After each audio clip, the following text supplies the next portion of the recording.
శ్రీమన్నారాయణ జై జై శ్రీమన్నారాయణ జై వాసవి జై జై వాసవి ఓం అస్మద్ గురుభ్యో నమః శ్రీమతే రామానుజాయ నమః. రాములు వారు ఇతన్ని గుర్తుపట్టడం కోసం లక్ష్మణుడు గారు పూర్ణాన్ని వేపించాడు సుగ్రీవునికి. ఇక వేసిన తర్వాత ఇక మీరు వెళ్ళే ఇప్పుడు నాకు గుర్తు తెలుస్తుంది కాబట్టి నేను బాగా వేస్తాను, నువ్వు వెళ్ళి మీ అన్నని పిలువు యుద్ధానికి అని చెప్పారు. చెట్టు దగ్గర ఆగిపోయారు. ఆ సుగ్రీవుడు వెళ్ళి వాళ్ళ వారిని రమ్మని పిలుస్తాడు యుద్ధానికి రమ్మని పిలిస్తే ఆ వాలి బయలుదేరతాడు. అతనికి ఆ వజ్రాల మాల ఉన్నది, ఎవరు దేవేంద్రుడు ఇచ్చాడు. ఆ మాల మెడలో వేసుకొని వెళ్తే ఎదటి వాళ్ళ బలం సగం ఆయనకి వచ్చేస్తుంది, ఆ వరం ఉంది ఆయనకి. అందుకని ఆ మాల తీసి వేసుకొని వెళ్ళడానికి బయలుదేరుతున్నాడు వాలి. అప్పుడు వాలి భార్య తార అంటది, వెళ్ళొద్దు, ఇప్పుడే తండ్రి తిని వెళ్ళిపోయిన మనిషి మళ్ళీ ఎప్పుడే వచ్చి పిలుస్తున్నాడు అంటే ఏదో కారణం ఉంది, నువ్వు వెళ్ళొద్దు, ఇప్పుడు యుద్ధానికి వెళ్ళొద్దు. అయితే నాకు అంగదుడు చెప్పాడు, రామలక్ష్మణులని వచ్చారట, వాళ్ళతో స్నేహం కట్టాడట సుగ్రీవుడు. మరి తన భార్యని తన రాజ్యాన్ని దానికి ఇప్పిస్తే ఆ రాముడు భార్యని తీసుకొచ్చిస్తారని ఇద్దరు ఒప్పందం చేసుకుని అగ్నిసాక్షిగా స్నేహం కుదుర్చుకున్నారట. ఇప్పుడు వెళ్ళామంటే చాలా ప్రమాదం, వెళ్ళదు. అసలు ఇదంతా ఎందుకు, మీ తమ్ముడే కదా సుగ్రీవుడు, ఆయన పిలిచి ఇదివరట్లాగా స్నేహంగా ఉండి చక్కగా ఉంటే సరిపోదు కదా, ఇలాంటివి ఏమి రాకుండా ఉంటాయి కదా అని చాలా చెత్తకాలుగా చెప్పి ఆ విజయాన్ని చూస్తుంది తార. వినడు వాలి, ఎందుకంటే మృత్యువు రెడ్డికొస్తుంది కదా. వెళ్ళిపోతాడు. వెళ్ళిపోయి అక్కడ యుద్ధం చేస్తా ఉంటారు. పెద్ద పండాలని తీసుకొచ్చి ఒకరి మీద ఒకరు వేసుకుంటా ఉంటారు. పెద్ద పెద్ద చెట్లు ఏడాది పీకేసుకొని వచ్చి ఒకరి మీద ఒకరు కొట్టుకుంటా ఉంటారు. ఇక చేతులతో గుద్దుకోవడం, గోడతో నప్పుకోవడం, అలా 5-6 గంటలు యుద్ధం జరిగిన తర్వాత సుగ్రీవుడి శక్తి అంతా అయిపోయింది. అప్పుడు అర్థమైంది రాముడికి, ఇతని దగ్గర శక్తి అయిపోయింది, మనం బాణం వేయాలని చెప్పని. అప్పుడు చెట్టుతో అంటే బాణం వేశాడు వారికి. బాణం తగలడంతోటే చెట్టు మొదలగడంటే ఎలా కూలిపోదో అలా కూలి పడిపోయాడు కానీ తేజస్సు వచ్చేస్తూ తగలేదు. ఆ మెడలో మారింది కదా, తగలేదు. అయితే రాముడు వచ్చాడు. రాముడు వస్తే అంటాడు సుగ్రీవుడు, వాలి ఏంటి రామా, చెట్టు చాటు నుంచి కొట్టావు నన్ను, అది ధర్మమేనా, నువ్వు దశరథుడికి ఎలా పుట్టావు ఇలాంటి అవినీతి పనులు చేయడానికి?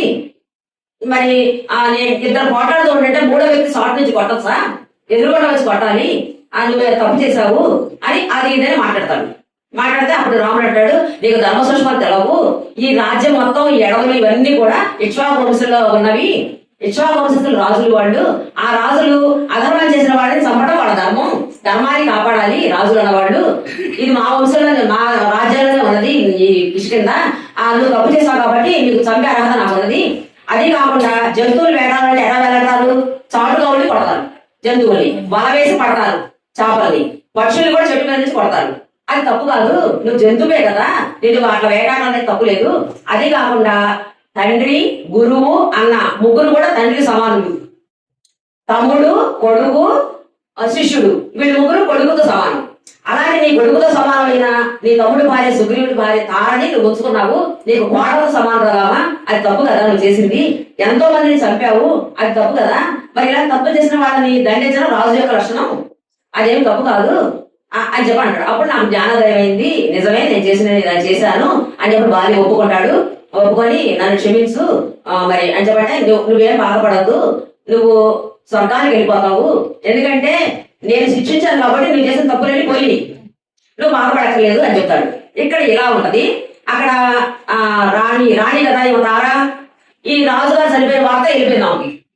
అక్కడికి వెళ్ళిపోవడంతో అలా లభో దిగమంటూ తన కొడుకు అంగదుడు తీసుకొని వస్తా ఉంటది ఈ యుద్ధ భూమికాడికి. వస్తా ఉంటుంటే దానిలో ఈ అనుచరులు అందరూ కూడా, వాలి అనుచరులు అందరూ కూడా పారిపోతున్నారు. ఏంటి మీరు ఎక్కడికి పారిపోతున్నారు, మీరు వాలి అనుచరులు కదా, ఎప్పుడు వాలి పక్కనే ఉంటారు కదా, ఎక్కడికి పారిపోతున్నారు అని అడుగుతారు.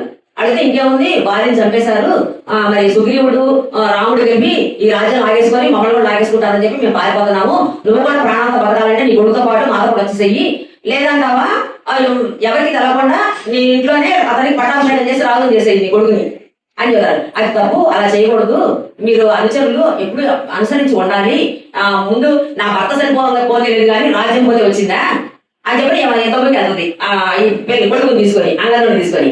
వెళ్ళిన తర్వాత అక్కడికి వెళ్ళి ఆయన శవం మీద పడి ఏడుస్తా ఉన్నది, ఏంటి కింద పడిపోయావు, మంచి దివ్యమైన వంశమే పడుకోవాల్సి నువ్వు కింద పడుకున్నావు, ఏం జరిగింది ఇట్లా జరిగింది ఏంటని చెప్పని, ఇగో నీ కొడుకు మాట్లాడబెట్టి లెగవేంటి లెగు అని చెప్పని అతను ఏడుస్తా ఉంది. అప్పుడు సుగ్రీవుడికి చాలా బాధ అనిపిస్తుంది, వాడు వదిలి ఆడటం అన్నగా చనిపోవడం చాలా బాధ అనిపిస్తుంది. సుగ్రీవుడికి చాలా బాధ అనిపించి లక్ష్మణుడు రాముడి దగ్గరికి వెళ్ళి, రామా నాకు ఈ రాజ్యం వద్దు, నేను చాలా తప్పు పని చేశాను, మా అన్నయ్య నేను సుఖంగా జీవించలేక ఆయనతో బాధలు పడుతున్నానని చెప్పి ఆయన సంపాలి అని అనుకున్నాను, కానీ అది చాలా తప్పని ఇప్పుడు తెలుస్తుంది, నాకు ఈ రాజ్యం వద్దు, ఏమొద్దు, నేను మా అన్నయ్య చిక్కులో పడి నేను కూడా కాలిపోతాను, నాకు ఈ రాజ్యం వద్దు, నాకు వద్దు అని చెప్పి మాట్లాడతాడు సుగ్రీవుడు కూడా.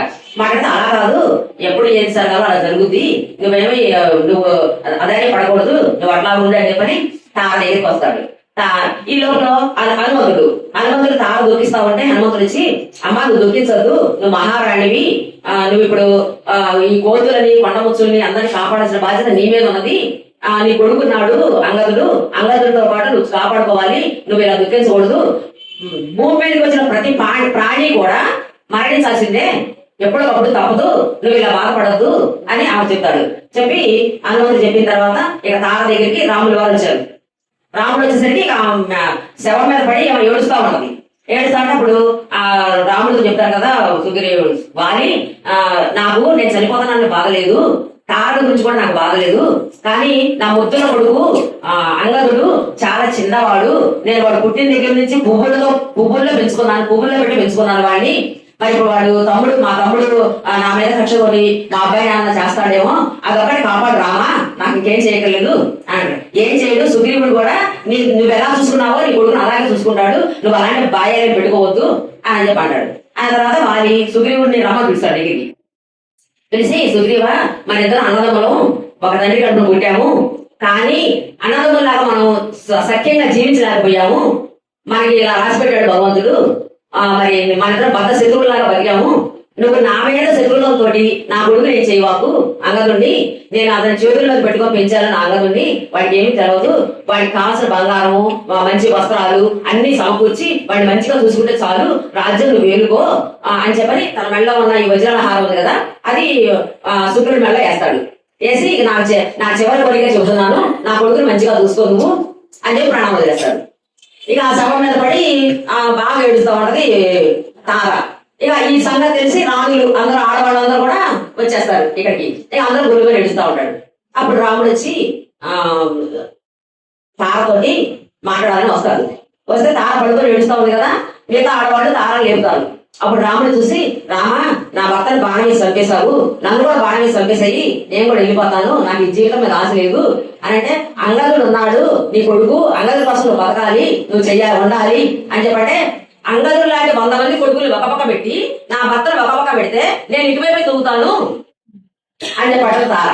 అన్న తర్వాత ఇక రాముడు అంటాడు, అమ్మా అందరినీ నిర్ణయించేది బ్రహ్మదేవుడు, పుట్టేటప్పుడే ఎవరు ఎంతకాలం బతకాలి, ఎవరు ఎట్లా చచ్చిపోవాలి, ఎవరు ఎట్లా ఉండాలి, ఎవరు ఎలా ఉండాలని నిర్ణయించిన ఆయన, మన చేతులు ఏమీ లేదు.